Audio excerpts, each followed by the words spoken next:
Fala pessoal, beleza? Começando para vocês mais uma vez, Fast Food Show. Já já você descobre quem é meu convidado. Por enquanto, roda a vinheta aí.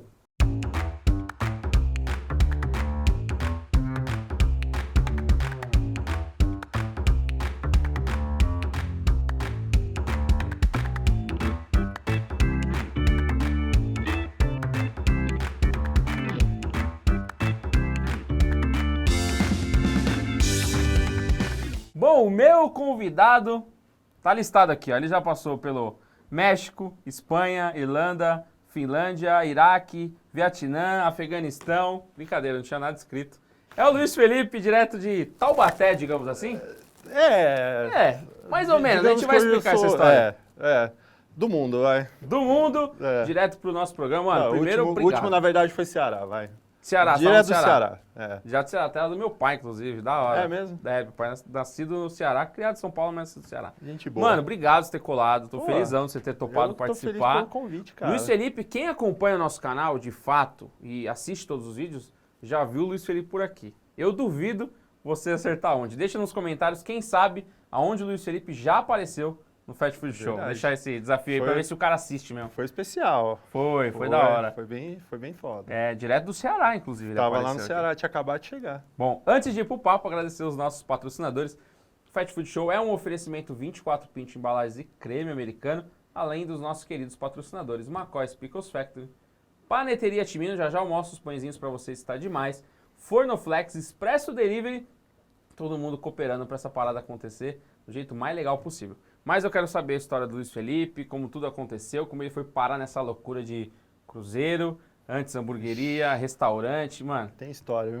Não é mais só um hamburguero há muito tempo, Luiz Felipe. É verdade. Mas vamos aí, mano, o que eu sei da história do Luiz Felipe é você dono de hamburgueria em Taubaté. Sim. Daí pra frente, engringolou um negócio doido que você fez na sua vida, que nós vamos entrar nesse assunto. Mas como que você começou a se envolver com hambúrguer lá atrás? Na verdade, assim, o burger especificamente foi em Taubaté, que comecei a trabalhar profissionalmente, vamos dizer assim, Tá. né? Mas eu morava aqui em São Paulo, era chefe de cozinha aqui, né? E gostava... Antes de burger você já era chefe de cozinha? Já. Eu tenho... Na verdade, eu tô na gastronomia vai fazer 14 anos. Eu comecei, na verdade, fazendo pós-graduação em São Paulo, na FMU, de gastronomia. Aí, depois disso, eu fui... Aí foi meu primeiro contrato de navio em 2010. Então, essa história de navio já é antiga, já. É antes do burger. Eu trabalhei na Royal Caribbean em 2010. Aí foi que eu viajei um pouco. Aí eu voltei para São Paulo, né? E aí fui ser chefe de cozinha em São Paulo.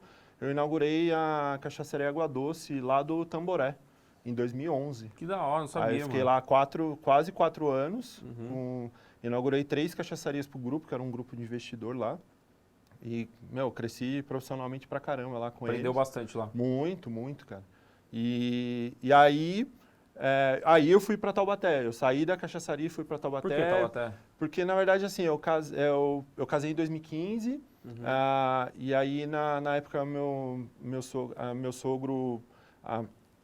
Eu ia para Taubaté e lá só tinha podrão, essas coisas e tal. Falei, puta, eu vou abrir uma hamburgueria. Gostava. E a minha referência era o Milk Mellow. A família da sua esposa na época era lá, morava lá. Isso. Da minha ex-mulher, né? E aí o meu ex-sogro, né? Ele apostou no projeto, foi sócio investidor. E aí nasceu do Chef Burger em 2014, antes do boom de São Paulo, tudo. Bem lá atrás mesmo, do Chef. Inaugurou dia 26 de novembro de 2014. E aí, em 2015, logo no início do ano, Fabrício descobriu do Chef Burger. Fabrício lá de Taubaté mesmo, a família dele de Taubaté, lá. caçando, e eu era única, né? Eu era o único na cidade. Só foi abrir realmente outra hamburgueria artesanal em julho. Então, basicamente, de novembro até julho, só eu artesanal na cidade. E ele não era o Fabrício, né? Era o Fabrício, mas não era o Fabrício. Estava começando o projeto, mas já tinha uma expressão, já tinha o... Ele já vinha do blog, né? Do blog e tudo. Mas assim, eu até acompanhei todo, né, essa mudança dele e tudo, quando ele estava no hospital ainda e tal. Então, mas o hambúrguer perfeito já era o hambúrguer perfeito. Ele estava no hospital trabalhando, tá, pessoal? Tava doente, né? Não estava doente, não. Ele estava trabalhando. E não era de comer hambúrguer, não. Bom, você conheceu o Fabrício. Quanto tempo durou o do chefe? O do chefe foi de 2014 até dezembro de 2019. E aí, por que acabou, mano? Aí... Porque até então, até onde eu sei, andava de braçada em Taubaté. Sociedade, as coisas, e aí foi... Aí a gente acabou vendendo, né? Mas daí veio pandemia também. Não. Por causa de pandemia e... Acabou fechando. Acabou fechando. E aí, mas foi muito bom, cara. Foi um período, pô, todo mundo conhecia do chefe Taubaté, era referência na cidade, tudo e a mais. gente fazia evento, né? Aí ficou eu, o Fabrício e o Tadeu do Rango. A gente fez o Vale Burger Friends, chamou a galera, né, lá da região. Aí veio o Marcão do Guia do Hambúrguer na primeira edição, o André do Pibos, que também fazia parte da organização, depois ele saiu. E aí no fim a gente fez 5 edições do Vale Burger Friends, o último, cara... foram 4 mil pessoas no final de semana. Era animal o evento.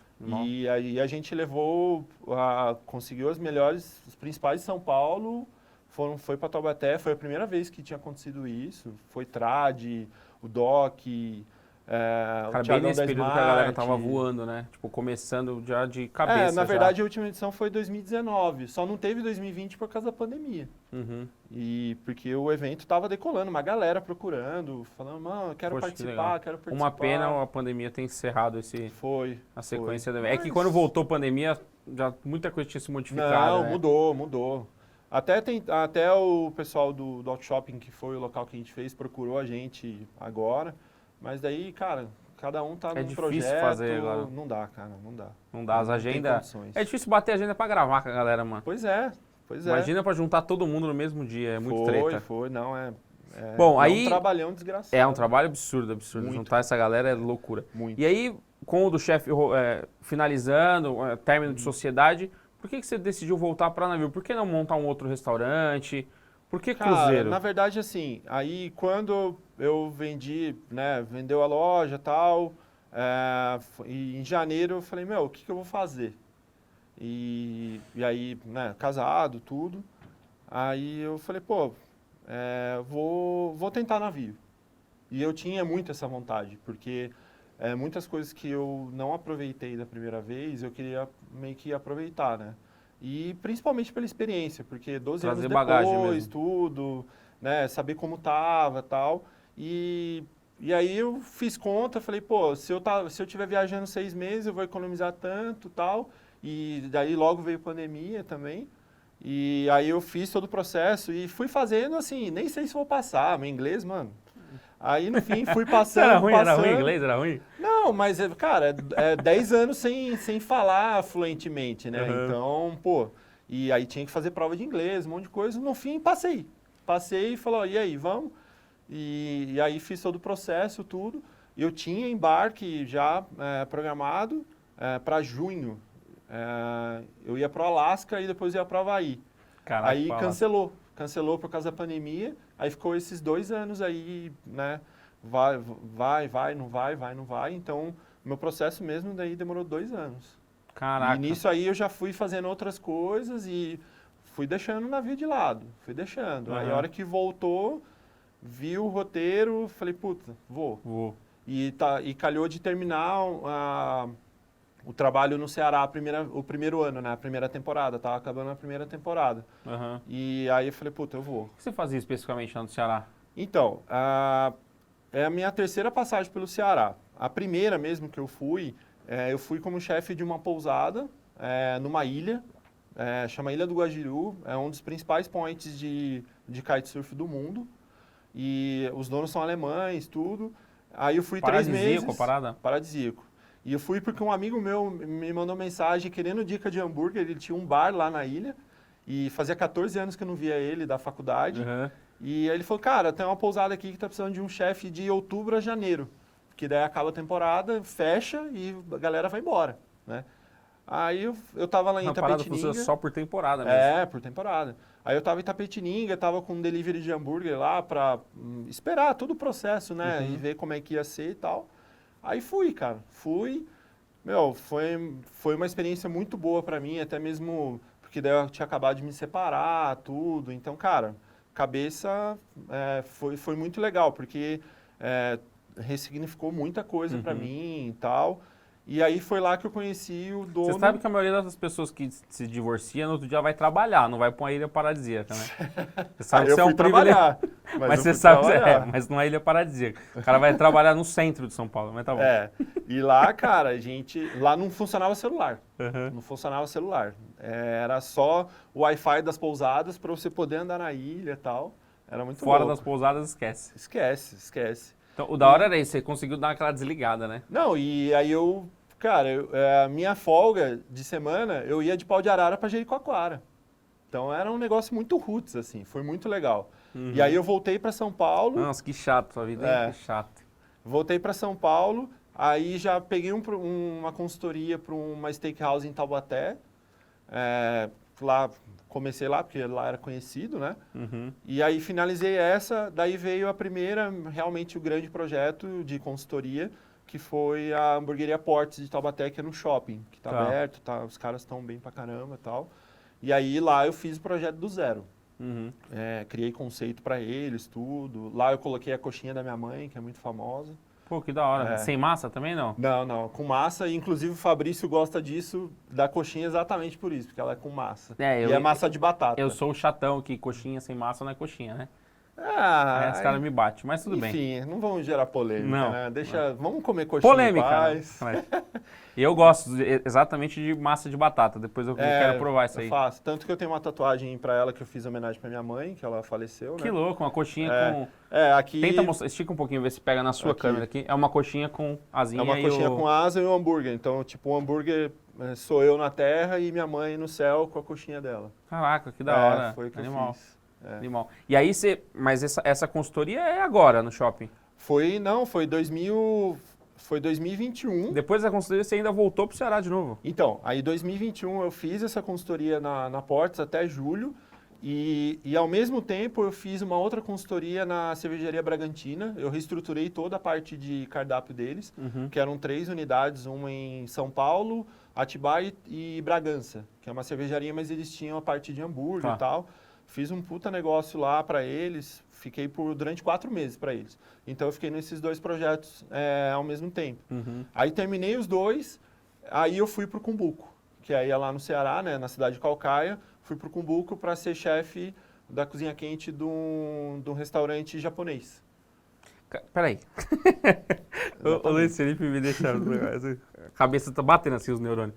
Mano, eu vou fazer uma pergunta que eu não fiz no começo. Qual que é a sua especialidade de cozinha, se é que existiu uma? Cara, eu sou o pereirão da gastronomia, porque a gente tá falando de hambúrguer, de cervejaria, e agora você me volta pro Ceará, e eu jurei que você ia fazer alguma coisa de frutos do mar, peixe, ou minimamente uma comida clássica nordestina. Tem a ver. Mas você foi fazer uma comida japonesa. Japonesa. Na verdade, asiática, mas eu fui com o intuito de realmente reestruturar o processo do restaurante. Tá.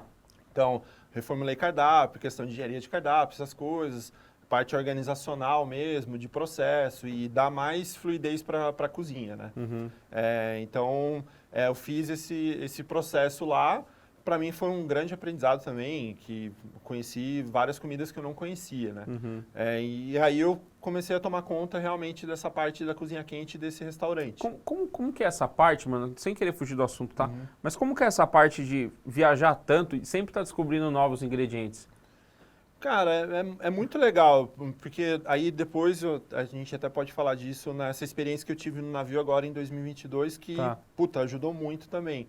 É sempre uma coisa diferente, cara, e eu sempre tento buscar comer, apesar de a galera, quem me acompanhou na viagem do navio ficou puta comigo, porque eu comia mais McDonald's do que outra coisa, né? Porque eu tinha essa pretensão de conhecer o maior número de McDonald's possíveis no mundo, né? E, enfim. Meta de maluco, né? Retardado. Enfim. Conheceu quantos? Aí o outro retardado quer saber. Já acho que deu uns 20 países. Deu uns 20 países. Tudo igual ou não? Não. Muda bastante, né? Muda. A essência do burger é a mesma, mas serviço, tipos de coisas, assim, é bem diferente. Eu conheci só em 4, já achei muito diferente. Já em 20. Comi no Egito, enfim. É mesmo?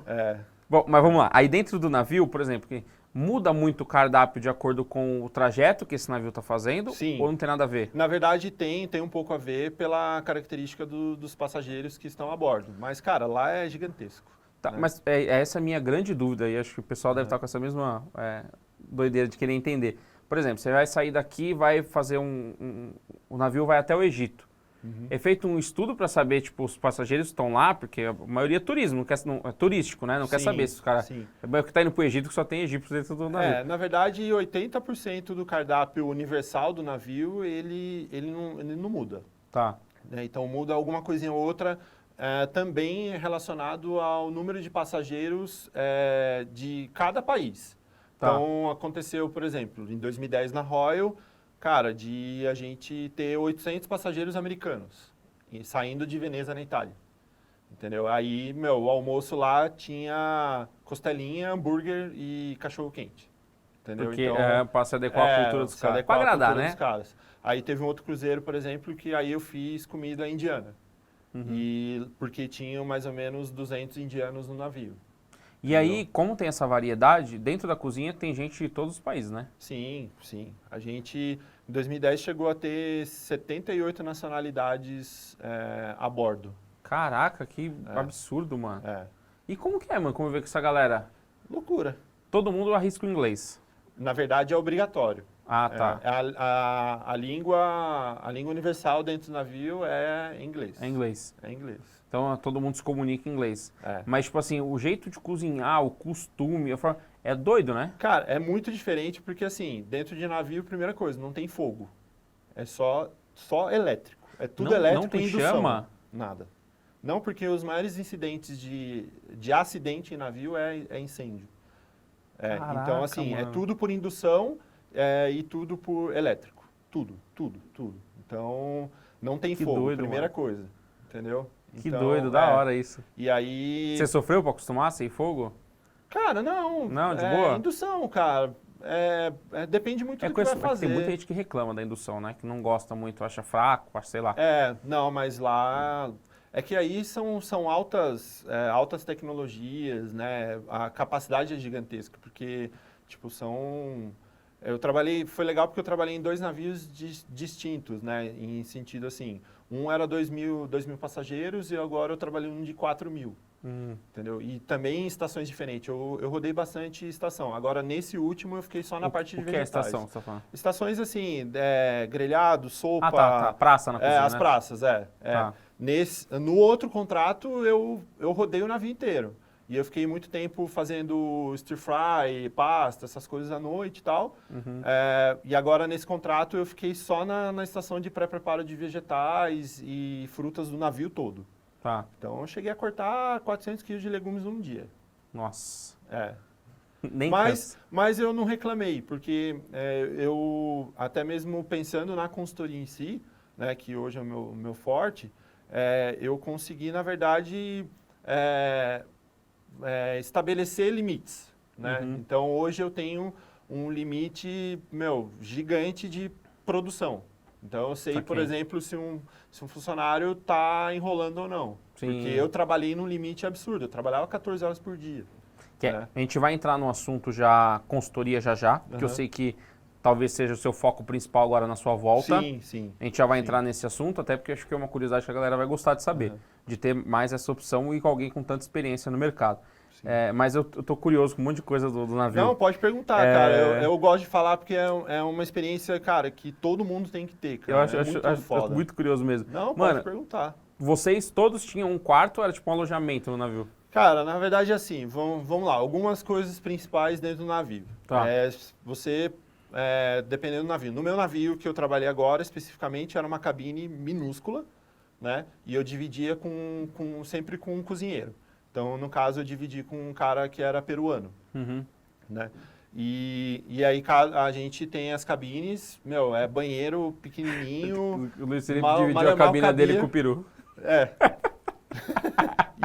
E Desculpa, porco eu não ainda, podia mano. perder. É foda. Mas, mesmo? Graças a Deus, eu não dividi com o indiano e filipino, que são os piores. Esses são os mais porquinhos mesmo? O indiano principalmente. Nada contra os indianos especificamente, tenho amigos indianos, mas, cara, Você sabe que você não vai ter mais, né? Você acabou de perder seus 2 amigos indianos. Sacanagem. Então, assim, nessa parte, assim, o que é interessante no navio? Que você não tem custo de nada. Porque você tem moradia, você tem a lavanderia lá para você lavar sua roupa, a gente tem um restaurante só para os tripulantes. Nesse caso, eram 1.300 tripulantes. Então, era um restaurante gigante só para tripulante. Então, tinha pizza, várias coisas lá. Não paga nada. Não paga nada. Então, assim, o que você ganha, cara, é livre. É literalmente livre.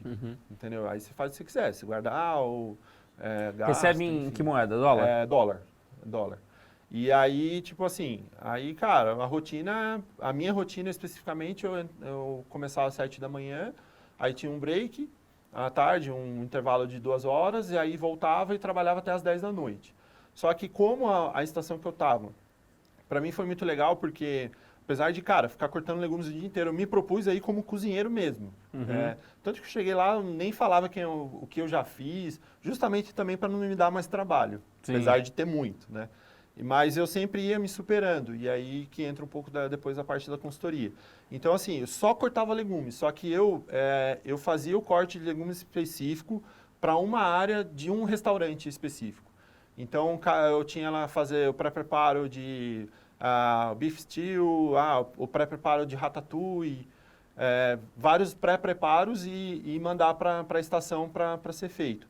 E à noite, muitas das vezes, quando estava realmente lotado, eu ia para montagem de prato. A gente e aí lá era assim, era 4 pessoas numa estação, por exemplo. Lá a gente tinha o Surf and Turf. Então, eram 4 pessoas numa estação, então... e um detalhe lá, a gente usava pelo menos 4 luvas daquelas de vinil, porque o prato era muito quente, o prato tinha que estar a 75 graus. Porque ele tem que chegar quente até a mesa do passageiro, né? O prato? O prato. Então a gente tinha umas estufas que era com mola, que aí você ia tirando o prato ia subindo. E ele era parecia de chuveiro gigante, sabe? E aí os pratos ficavam lá dentro. O prato sobe até meio úmido, né? De vapor quente. Quente. Não, pelando mesmo. Caraca, mano. E aí já era uma dificuldade. Daí ficava pelo menos 4 pessoas numa estação para montar um prato. Então cada um colocava uma coisa e a gente chegou a mandar quase 600 pratos em 40 minutos.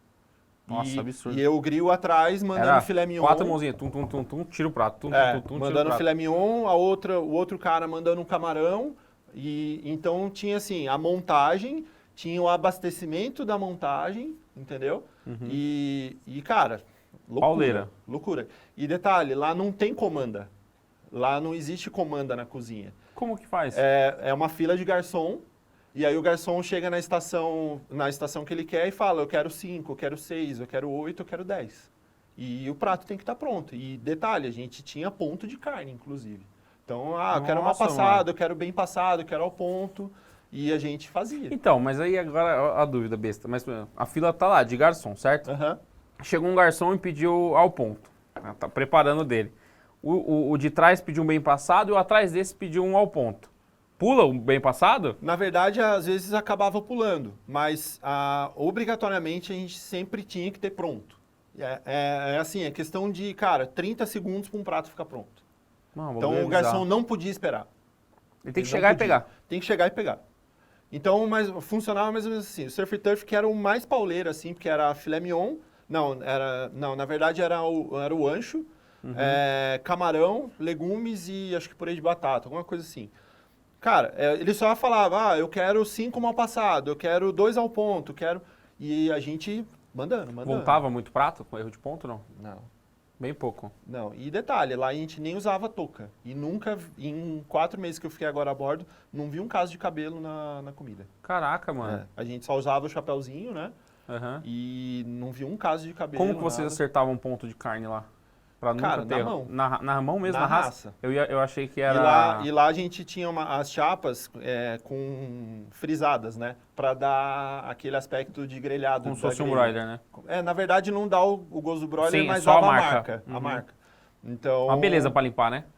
A gente não limpava, porque tinha pessoas específicas pra limpar. Tá, então, aí é mais eram fácil. equipes, então a gente só cozinhava. Cozinhava, largava, o cara vinha, limpava tudo. E aí, cara, loucura. E aí, imagina assim, eram 2.000 pessoas comendo ao mesmo tempo. Entrada, prato principal e sobremesa, com uma variedade de, 10 pratos. Entendeu? Caraca, mano, então, assim, já entrando num assunto que eu acho que é bem importante, você vem para fazer consultoria com uma bagagem de operação de cozinha gigantesco. Sim. Tem muita gente fazendo consultoria, que é muito bom fazendo consultoria, inclusive. Falei isso com o meu papo com o Prieto, quem não assistiu o episódio com o Prieto, a gente falou um pouquinho de consultoria, bem legal. Bem legal. Só que você traz um outro conceito também, até de velocidade mesmo, né? Sim. Eu não sei se esse talvez seja o foco, mas vai variar muito de casa para casa, né? Um pouco. No caso desse agora, do Durobit específico, que foi o último que eu fiz, foi... Cara, a minha experiência no navio foi totalmente... Esse último? Foi. Porque aí, realmente, eu trabalhei na questão de estruturação, focado em produtividade, entendeu? E lá no navio, cara, te dá essa né, esse know-how assim, de fazer, de ver como faz. E na estação que eu trabalhava foi muito interessante pelo seguinte, porque eu basicamente ficava cortando legumes o dia inteiro. Só que como e lá a gente trabalhava para o dia seguinte. Então eu não trabalhava por o dia, entendeu? Então eu conseguia me organizar. E eu fiquei lá justamente por isso, porque daí o que aconteceu? Normalmente a gente tinha 2 horas de break para poder sair fora, né, no navio. E eu queria aproveitar, né? Eu fui por isso, eu fui pelo roteiro. E o roteiro passou em 19 países em 4 meses, né? Então, assim... Você desceu em todos? Cara, eu desci em todos. A gente passou em 19 países, 62 cidades. Eu desci em 60. Eu só não desci em 2 cidades da França, só. O resto eu desci em todos. Consegue falar, sei lá, um top 5 que você achou mais da hora? Cara, assim, a dinâmica... Mas você desce pouco tempo, um dia? Depende. Não, porque aí o que acontece? São horas, na verdade. São 2, 3 horas, entendeu? Tá, é pouquinho. Só que o que acontece? Tem lugares que eu passei 7, 8 vezes. Então, cada dia eu ia para um lugar, entendeu? Então, eu me organizava para isso. Então, assim, basicamente eu fiquei 2 meses no leste e norte europeu. Então... Tipo, teoricamente, eu ficava só na Noruega, Dinamarca, Estônia, lá para aqueles lugares. E sempre a gente tinha um porto base, que era o home port que a gente chamava, que era difícil... Southampton, na Inglaterra. Tá. É difícil vocês conhecerem a parte turística, né? Você está sempre ali perto do porto. Depende, cara, depende. Houve uma situação muito legal, que acho que foi uma das situações... Teve algumas coisas. Eu realizei sonhos de, por exemplo, ver o sol da meia-noite que eu queria. Não vi a aurora boreal ainda, foi por uma questão de tempo, né, porque eram períodos um pouco diferentes. Mas acho que uma das situações mais assim, emocionantes... Sol da meia-noite você viu onde? Na Noruega. Lá no Circo Polar Ártico. Louco mesmo? É animal, velho. É? E frio pra caramba. E aí eu cheguei aí... 2 situações muito legais, assim, pessoais, foi... quando, no Dia das Mães, meu break era sempre das 2 às 4. Tá. Só que eu falei com o meu chefe do setor, falei, cara, eu queria ir para Roma, tal, a gente para em Civitavecchia, daí precisa pegar um táxi até Roma, que era 1 hora. E aí, ele, se organiza aí e vê o que você precisa. Só que aí eu tinha conseguido das 10 da manhã às 4 da tarde, né? Só que aí a galera sempre saía de manhã. Aí eu... Cara, corri. Aí cheguei pro meu chefe 7 horas da manhã lá e falei, olha, tá tudo pronto, não preciso fazer nada. Só pro dia seguinte eu posso fazer das 4 em diante. Posso ir agora às 8 e voltar às 2h30? Ele falou, pode. Porque daí teve uns amigos meus que pegaram um táxi e fomos para Roma. E nesse dia, cara, tinha tudo para dar errado, assim. Errado, assim, no sentido que era Dia das Mães, foi aniversário de morte da minha mãe, no Dia das Mães, né? Foi no dia 8 de maio. E eu tinha acabado de perder minha avó, né? 3 meses. Aí eu falei, puta, eu vou porque eu queria conhecer Roma. E aí a gente, mano, pegou um táxi, foi... Sua mãe faleceu em que ano? Minha mãe vai fazer 7 anos. Nossa, minha mãe também morreu em maio. Que louco. 7 anos. E a minha avó fez 1 ano e pouco. E, cara, foi um negócio muito louco. Porque aí o que aconteceu? Deu certo de eu ir, né? Tudo certinho. Chegamos lá, correndo pro Coliseu, né? Pra Fontana de Trevi e tal, aquelas coisas. Aí deu tempo da gente ir pro Vaticano. E, cara... Caraca, deu tempo de ir pro Vaticano ainda. Deu. E eu cheguei 2h30 em ponto no navio. E daí eu cheguei no Vaticano, entrei, né? Que você precisa passar pelo raio-x lá e tal. Baita trampo. Foda. E era mais ou menos 15 para meio-dia, né? Aí eu tava com uns amigos meus, brasileiros, e tinha um mexicano, acho, tal. A gente tava uns 5, 6. E, cara, aí eu falei pra eles, ó, eu vou sair aqui um pouquinho, vou rezar, tal, agradecer e tal. Cara, eu paro assim, eu até tremendo, velho. Eu paro assim, eu olho pra cima da basílica, eu vejo minha mãe e minha avó. Ah, que louco. Eu vi. Aí comecei a chorar, cara. Assim, foi muito louco. Aí, beleza, o povo passou ali, deu meio-dia, o Papa começou a missa. Eu não sabia, né? Eu não imaginava. Cara, foi muito legal. Foi assim, foi uma das coisas mais... Você chegou a entrar na Capela Sistina? Não, foi muito rápido, cara. Não né? dá... Vida de navio é muito foda. Eu falo, se você chegou a 15 para meio-dia, não ia dar tempo. Não. E eu realmente, eu não sou católico, mas falei para todo mundo, a energia lá dentro é absurda. Mas ali perto, ali já foi muito foda. E, cara, eu fiquei em choque e foi muito legal que eu sentia, falei, puta, elas estão aqui comigo e tal. E a outra, que foi muito emocionante, dentre muitas coisas que aconteceram, foi quando eu fui para o Nordcap. Nordcap é o ponto mais alto do norte da Europa, que é no Círculo Polar Ártico. E então, assim, só para terem uma noção, o ponto mais alto é o Nordcap lá em cima, na Noruega, na cidade de Honesvag. Aí você pega um carro e vai e anda mais 40 minutos. E embaixo, no sul, é o Ushuaia, né? Então, é na mesma linha. E a minha avó era professora de geografia. E aí eu lembro ela me explicando a questão de latitude, longitude, essas coisas. E lá, o fuso horário do Nordcap era no meridiano de Greenwich. E eu lembro muito da minha avó falando isso. Tanto que a primeira droga que eu usei foi o mimeógrafo, que foi o álcool do mimeógrafo. Minha avó era professora de geografia, né? E, tipo... E, cara, eu cheguei no Nordcap e eu comecei a chorar também, lembrando da minha avó, porque veio na minha cabeça, eu com 6 Essa anos, memória a minha avó... afetiva forte. A minha avó me ensinando a geografia, tanto que eu vou fazer uma tatuagem agora com o Mapa Mundi, em homenagem a ela.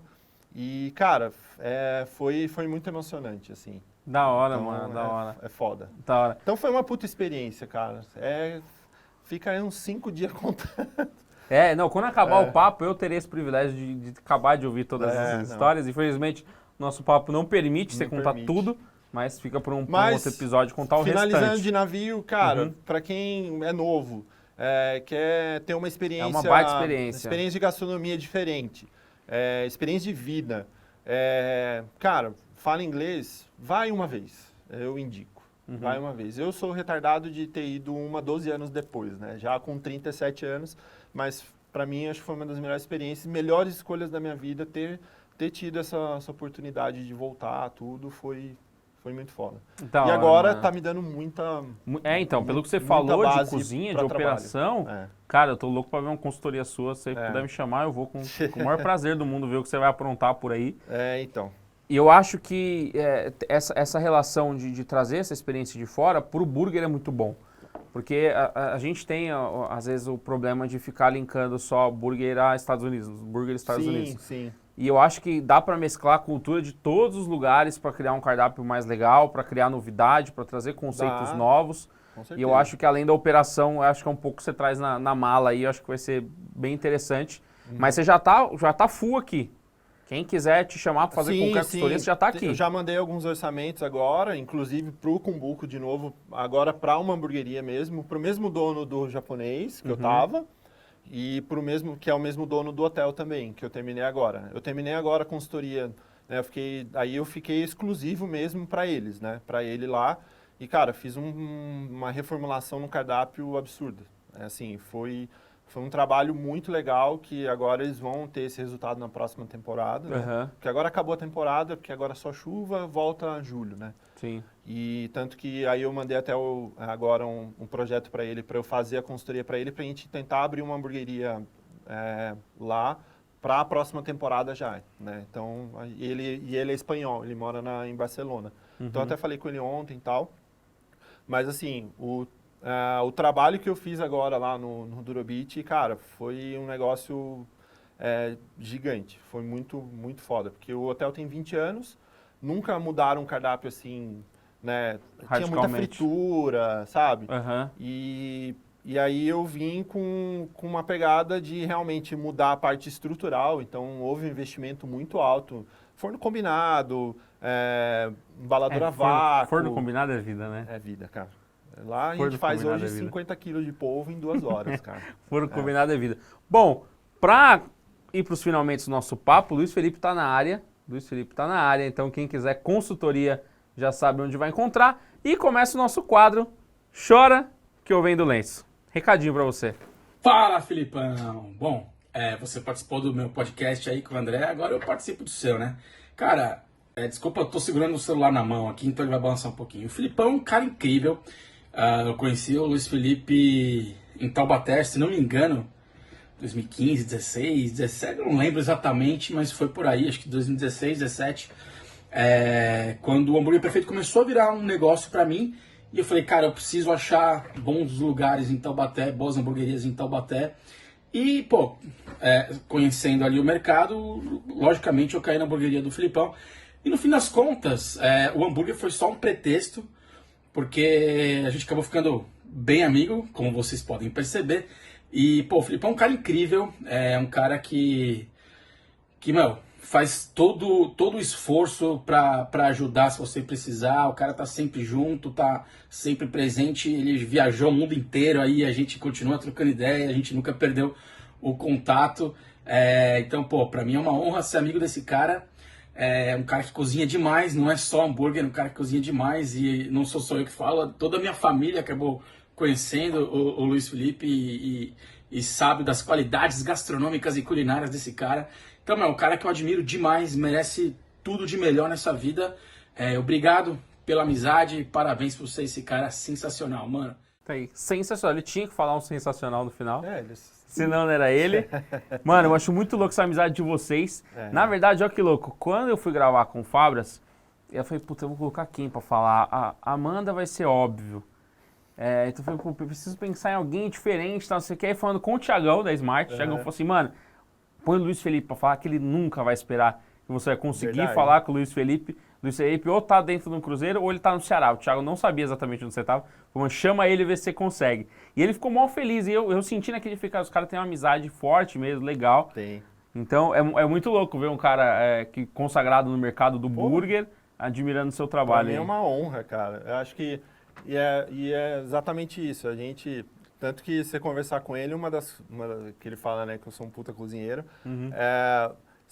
Eu acho que o hambúrguer tá aqui, mas a feijoada que eu fiz um dia, que eles comeram em casa, eles foram em casa comer, ele, a Amandinha, ele falou, cara, melhor feijoada que eu já comi na vida, assim. E realmente foi um negócio de amizade mesmo. Hoje em dia, né, queira ou não, o cara é muito foda. Então tem muita gente que se aproxima por interesse, essas coisas, né? Não tem jeito, né? Agora, a gente não, e eu acabei conhecendo até um pouco da essência dele de antes, porque eu acabei conhecendo muitos amigos deles de infância, e a gente acabou, né, sendo amigos também. Então, mesmo eu conhecendo ele a partir de 2015, tá? A maio de 2015. Mas eu também... Tá ruim de data, hein, Fábio? Eu também participei um pouco da infância dele por conhecer os amigos de infância. Então, parecia como se eu também fosse amigo de infância. Sim, sabe? Sim. É muito louco. Tava dentro desse ciclo de amizades aí. Sim. Então, cara, o Fabrício, eu tenho um carinho enorme por ele. Falo-se hoje muito do que eu consegui no hambúrguer, na gastronomia. Ele me abriu muitas portas, né? E eu devo muito a ele, a Amanda. Assim, de a gente conversar mesmo de coisas pessoais, de casamento, um monte de coisa, sabe? Então, é amizade verdadeira mesmo.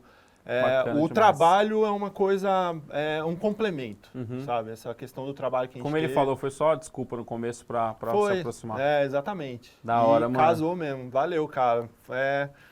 Sem palavras. Da hora. Mano, feliz que você tenha conseguido tirar um tempinho pra vir aqui nessa sua volta. Sei que você está chegando por esses dias mesmo, né? Eu cheguei, já fui pra gravação lá do DVD do Fernando Sorocaba, que fui fazer o churrasco lá. E aí vim pra casa do meu pai ontem, já... Falei, vamos fazer Cara, tudo, achei animal. Inclusive, eu queria parabenizar a Arte1000. Falei com o Felipe nem é um patrocinador do nosso programa, mas, cara, eles fizeram um piano que era um pitch. Você viu isso? Que o Fernando tocou animal. Trabalhei na carreta parabéns, lá. mano. Eu trabalhei na carreta. Trabalhou muito? Bastante. Depois a gente deixa o pau, mas eu vi os stories, achei animal. Fê, obrigado, mano. Obrigado por ter colado. Fiquei feliz mesmo, de verdade. Quem quiser procurar o Luiz Felipe, eu vou deixar aqui o arroba dele nos comentários, na descrição do vídeo. Que o cara tá aí, tá nas pistas e eu quero saber os projetos que você vem fazendo, me conta. Se eu puder ajudar e participar de alguma coisa, pelo menos pra aprender, me chama, tá bom? Pra comer, cara. Muito obrigado. Valeu. Senhoras e senhores, esse foi Luiz Felipe, antigo do chefe, hoje um consultor de mão cheia no mercado. Corre, obrigado. O cara tá voando. Bom, então não se esquece de se inscrever no canal, ativar o sininho, deixar nos comentários, manda pros amigos, faz tudo o que tem que fazer. E agradecer aos nossos queridos patrocinadores. McCoy's Pickles Factory, Paneteria Timino, Seara Food Solutions, que acabou de aparecer aí na tela para vocês. Meus sócios nesse projeto, Creme Americano 24 Print Embalagens. Os melhores fornos do mercado estão na Fornoflex e Expresso Delivery também cooperando com a gente. Fechou? Muito obrigado, pessoal. Até a próxima. Eu fui!